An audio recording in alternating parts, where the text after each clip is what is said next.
Hello everyone! Welcome back to Read Around the Room. As I'm sure you all can tell, we are in the guided reading corner, aka Miss Ost back table. You can kind of see the little bird ball peeping right there. So today at the back table, we are going to be reading Crowboy. And I have actually never read this book, but my mom actually got it for me because she said that it is so good and she really thinks you guys would enjoy it.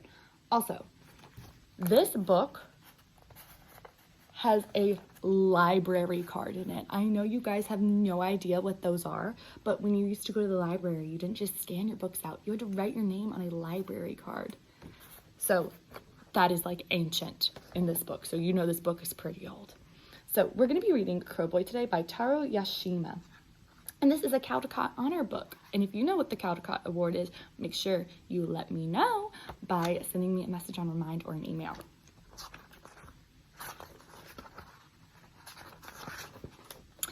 On the first day of our village school in Japan, there was a boy missing.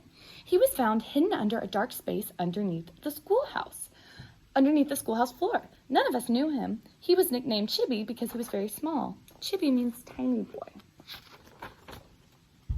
The strange boy was afraid of our teacher and could not learn a thing. He was afraid of the children and could not make friends with them at all. Oh, poor thing. He was left alone in the study time. He was left alone in the playtime.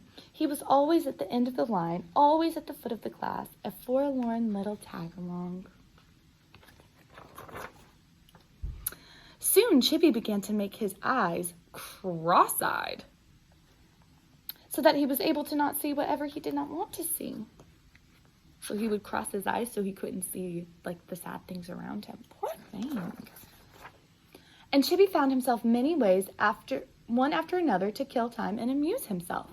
Just the ceiling was interesting enough for him to watch for hours. The wooden top of his desk was another interesting thing to watch. A patch of cloth on the boy's shoulder was something to study. Of course, the window showed him many things all year round. Even when it was raining, the window had surprising things to show him. On the playground, if he closed his eyes and listened, Chibi could hear many different sounds near and far. And Chibi could hold and watch insects and grubs that most wouldn't even touch or look at. So not only the children in our class, but the older ones, even the younger ones, called him a slowpoke. It's not very kind, is it? But slowpoke or not, the day after day, Chibi became trudging to school. He always carried the same lunch, a rice ball wrapped in a radish leaf. Even when it rained and stormed, he still came trudging along, wrapped in a raincoat made of dried zebra grass. And day by day, 5 years went, and we were in the 6th grade, the last class in the school. Our new teacher was Mr. Isaby. He was a friendly man with a kind smile. Mr. Isaby often took his class to the hilltop behind the school. He was pleased to learn that Chibi knew all the places where wild grapes and wild potatoes grew. He was amazed to find out how much Chibi knew about all the flowers in our class garden. He liked Chibi's black and white drawings and tacked them up to the wall to be admired. He liked Chibi's own handwriting, which no one but Chibi could read, and he tacked them up on the wall. And he often spent time with Chibi when no one else was around. But when Chibi appeared on the stage at the talent show of that year, no one could believe their eyes. Who is that? What can that slowpoke do up there? Until Mr. Isaby announced that Chibi was going to imitate the voices of crows. Voices? Voices of crows? Voices of crows. First he imitated the voices of a newly hatched crow. Then he made a mother crow's voice. Then he imitated a father's crow voice. He showed how crows cry early in the morning. He showed how crows cry when the village of people have seen some unhappy accident. He showed how crows call when they're happy. Everybody's mind was taken off to the far mountainside where Chibi probably came to the school. At the end, to imitate a crow on an oak tree, Chibi made a very special sound deep in his throat. Quat, quat. Now everybody could imagine exactly the far and lonely place where Chibi lived with his family. I don't think I made the crow sound as good as Chibi did. Then Mr. Isaby explained how Chibi had learned all those different calls, leaving his home for school at dawn. and arriving home at sunset every day for 6 long years.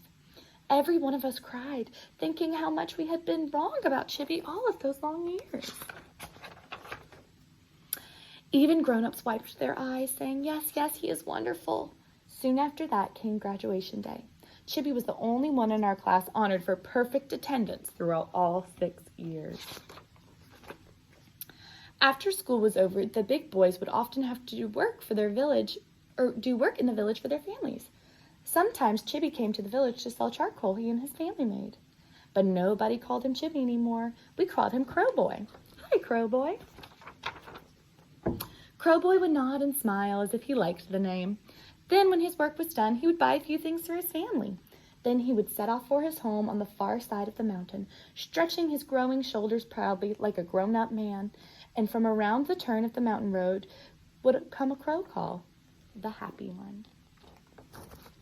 The end. I loved this story. I know that if the Crowboy was in our class, though, he would never feel lonely because you guys are so awesome at welcoming new friends in our class. I hope you guys enjoyed Crowboy. I'll see you next time.